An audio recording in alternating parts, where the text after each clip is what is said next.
Okay, sa tagal ng panahon na hindi tayo nakapagbisita dito sa may Estero de Magdalena, dito po sa may Binondo. So yun yung ating pupuntahan ngayon. Dito tayo. Kung naalala nyo yung mga ginibang mga bahay dito, no, yung mga dinimulis dito. So tingnan natin kung ano bang mayroon ngayon dito, no. So tayo sa may bridge. Okay, ayun, ito yung Estero de Magdalena na talagang nilinis din at pinagtatanggal yung mga kabahayan po dito sa may gilid. Doon sa may gilid naririnig natin yung mga pader dyan tatanggalin, but nakikita natin ngayon na andyan pa rin po yung pader sa. Tapos may napapansin ako dito mga kababayan na nilagyan nila ng tulay, no? Yan, may clean dito. Mamaya titingnan natin yun dyan. Dito muna tayo sa may ilog. Ito yung ilog dito. So nakikita ninyo yan, Estero de Magdalena. Grabe init, sakit. Ayan, so yan yung mga tinayo. Tinayo nila yung bridge dito mga kababayan. So as you can see, ayan o, ito naman yung tulay sa kabila papuntang Chinatown. Yan, nakikita nga dito yung Chinatown, no? Tapos dito sa may gilid na ito, yan tayo nag clearing operation mga nakarang buwan. Kung naalala nyo, no, ilang buwan na ata nakalipas, medyo matagal na rin. Yan po ang ating giniba, yung mga kabahayan po dito sa gilid na pinagigiba. At dun sa kabila naman, no, yung may pader na yan, no, dun sa may pader na yan doon. So yun yung mga giniba. At tinayuan nga po ito ng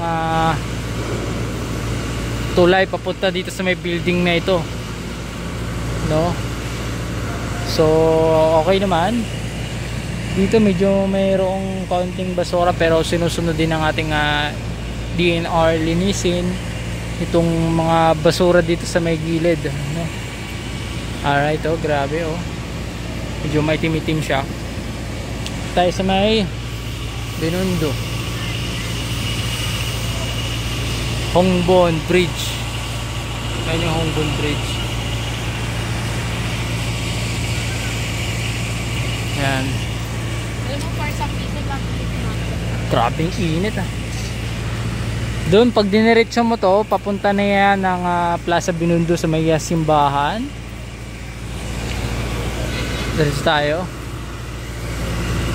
Tingnan natin yung sitwasyon. Ayan, may ginagawa dito. Ginagawang tulay. Yung mga barracks dito. Ayan, tayo. Ayan yung tulay na ginawa. So yun po. Ayan, dito tayo. Wala na, hindi na bumalik yung mga nakatira dito. Ayan, dito naman sa unahan. So as you can see, wala na mga kabahayan dito. Talaga na mga naubos na, no, papunta doon. Ayan, so ito na lang yung Estero de Magdalena na ang kwento nito mga kababayan. Itong Estero na ito, itong building na ito, nagbayad din po ata sa mga kabahayan nakatira dito sa gilid ng Estero para mapaalis, no? At dagdag na rin, no? Actually meron po binibigyan sila ng pera ng gobyerno para mapaalis sa Estero de Magdalena, tapos ma-relocate sa Cavite. Hindi ko lang alam kung saan Cavite sila na relocate. But maraming salamat sa mga namumuno, no, na talaga ng mga binibigyan nila ng bahay yung mga nakatira po sa mga Estero katulad nito. Ayan, so ayos, rampahan pala dito sa ilalim ng tulay na ito. Ayan, for sure meron po ng mga nakatira, no, Meron po yan mga nakaterang mga obstruction, mga street dealer, mga kababayan. At yung mga obstruction na pinaalis, ayan, dito, ito yung mga ilog dito.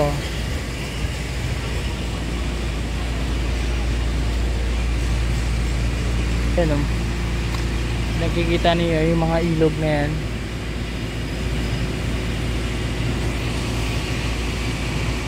Ayan, walang mga basura. Kahit pa paano naubos yung mga basura, no? Grabing init ah. Ayan.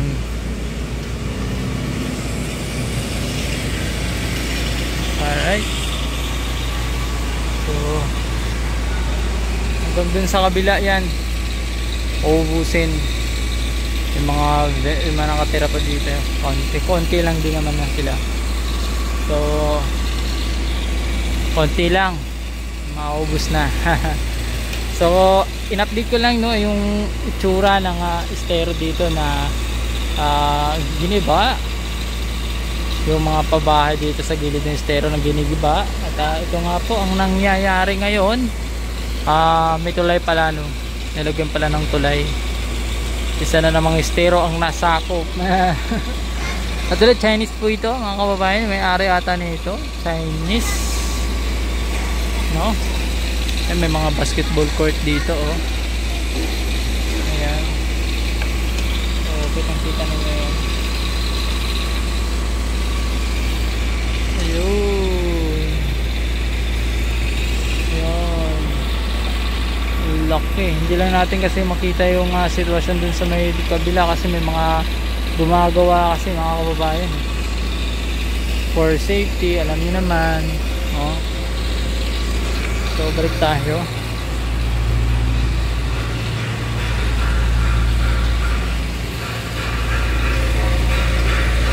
Ayan. So ito mga nagigiba dito. Ayan. Hong Chong Grand Mason. Ayan. Ayan, oh. Naubos. Ito naman, oh.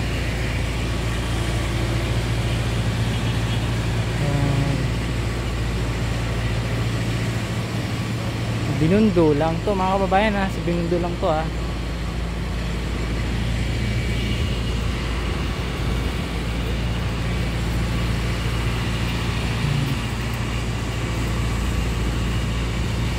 Ito pala yung project construction ng of Alvarado Bridge.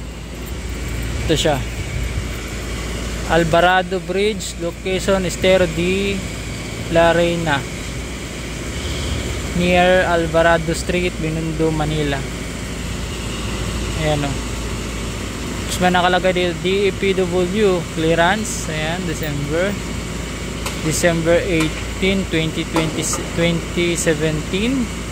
Pasig River Rehabilitation, no? Commission clearing April 3, 2018. DPWH clearing May 2, 2018. Excavation and restoration digging permit, ayan, 21/11 CV 150. Ito po date issue November 24, 2021. MOA sign.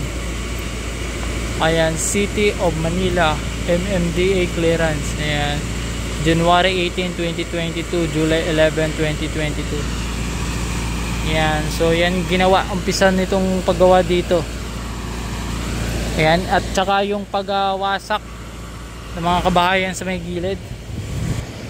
Ayan, so dito na lamang magtatapos ang ating update dito po sa may area na ito, dito sa may Estero de Magdalena de Reina, Estero de Reina. So konting update lang at konting kaalaman patungkol po dito sa mga inaayos na estero sa lungsod ng Manila. So maraming salamat sa panonood. God bless po sa atin lahat. Konting update lang po, no, at ito nga po ang ating nasasaksihan ngayon. So Manila God first, thank you po. So that's it. Ayan, see you next update kung saan man tayo papadpad.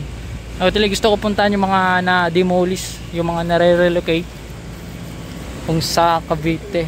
Actually meron dun sa may Sampaloc area, doon tayo pupunta soon. So maraming salamat.